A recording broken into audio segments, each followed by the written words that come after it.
Assalamualaikum warahmatullahi wabarakatuh. Salam sejahtera bagi kita semua.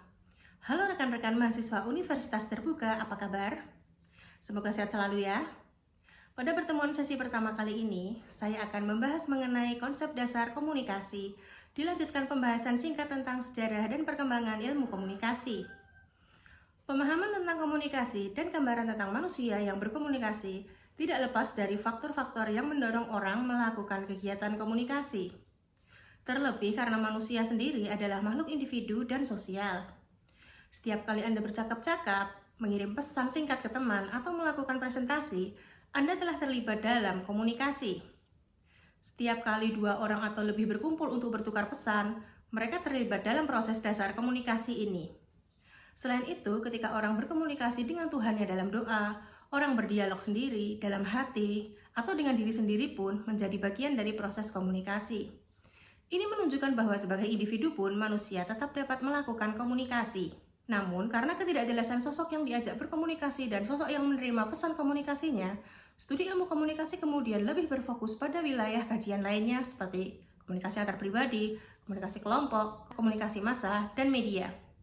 Orang berkomunikasi untuk berbagi informasi, mengembangkan atau menambah pengetahuan, mengungkapkan perasaan atau mengoneksikan emosi, membangun hubungan, membujuk atau mempengaruhi orang lain, menghibur hingga membuat keputusan juga. Secara sosial, komunikasi berfungsi untuk menunjukkan eksistensi diri sekaligus membina hubungan dengan manusia-manusia lain di sekitarnya. Upaya untuk memahami ilmu komunikasi tentu tidak dapat dilepaskan dari kemampuan memahami dinamika komunikasi itu sendiri dan sejarah perkembangan ilmu komunikasi. Perkembangan ilmu komunikasi setidaknya berkembang dan diperdalam pada studi publisistik, jurnalistik, dan retorika. Ilmu dan teori tentang retorika banyak berkembang di Amerika, sementara publisistik dan jurnalistik berkembang di Eropa, terutama di Jerman. Dari sanalah banyak mempengaruhi konsep-konsep mutakhir tentang komunikasi. Terutama akibat revolusi industri, peranan pers dalam bentuk opini publik banyak menarik perhatian para pemikir.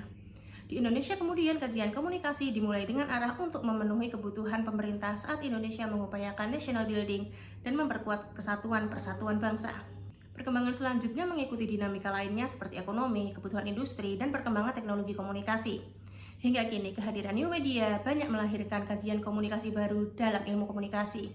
Selain itu ilmu komunikasi juga banyak berkembang karena dukungan dari ilmu-ilmu lain seperti psikologi, sosiologi, politik, dan ekonomi.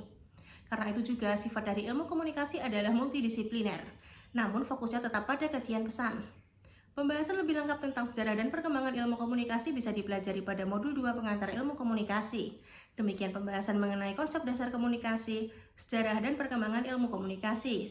Semoga materi hari ini memberikan manfaat untuk kita semua. Sampai jumpa lagi pada sesi selanjutnya. Akhir kata, wassalamualaikum warahmatullahi wabarakatuh.